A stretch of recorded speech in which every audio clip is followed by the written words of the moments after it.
On June 29th, Anti-Pope Francis received Nancy Pelosi in a special audience and allowed her to receive, quote, Holy Communion during a so-called papal mass. U.S. Speaker of the House Nancy Pelosi met with Pope Francis in a private audience at the Vatican. As a gift, she gave Pope Francis a decorative ceramic bowl with a personal inscription. In return, the Pope gave her a wooden mosaic of farmers tending to the earth.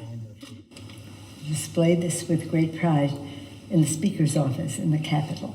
The Pope also gave them his message of peace and was quick to follow up with a laugh. Che ho firmato oggi per lei. That he signed personally for you. Ah, wow.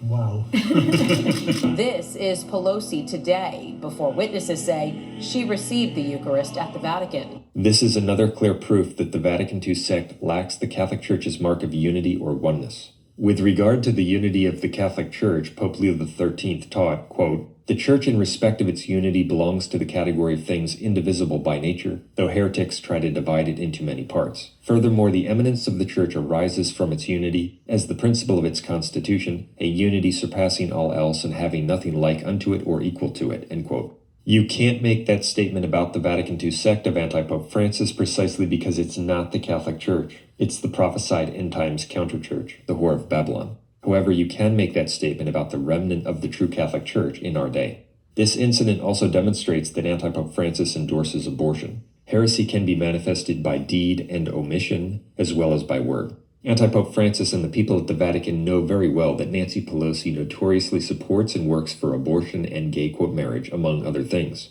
Yet they give her a special audience, they allow her to receive, quote, communion, and they allow her to pretend to be Catholic in front of the cameras with the anti-pope. It's a sect, and Francis is a notorious heretic. We had the pleasure of attending Mass this morning with His Holiness and many leaders of the Church. And St. Francis's name always reminds me of St. Francis saying, you preach the gospel, sometimes use words. Here's a relevant quote from a true Catholic pope, Pope St. Gregory VII, by way of contrast to the wickedness and apostasy of Anti-Pope Francis. Pope St. Gregory VII, who died in 1085, excommunicated and barred many people from Holy Communion. For example, he deposed from office Bishop Roger III for sins and disobedience which, although serious, were not nearly as bad as Pelosi's sins and heresies.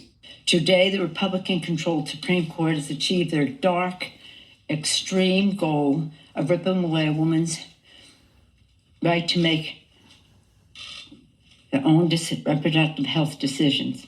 Concerning this bishop, Pope St. Gregory VII said, quote, if he shall be unwilling to comply with this order of ours, he should be in every way debarred from the body and blood of the Lord, until he learns through obedience to bend the neck to the Roman Church, against which he has not blushed to rebel through disobedience, end quote.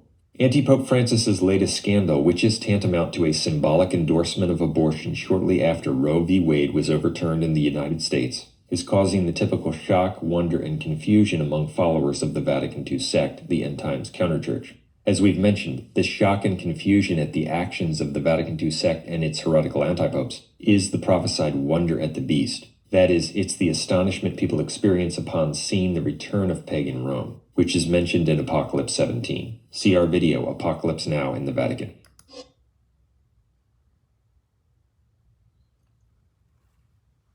Millions of babies been murdered in America and around the world and here in Australia.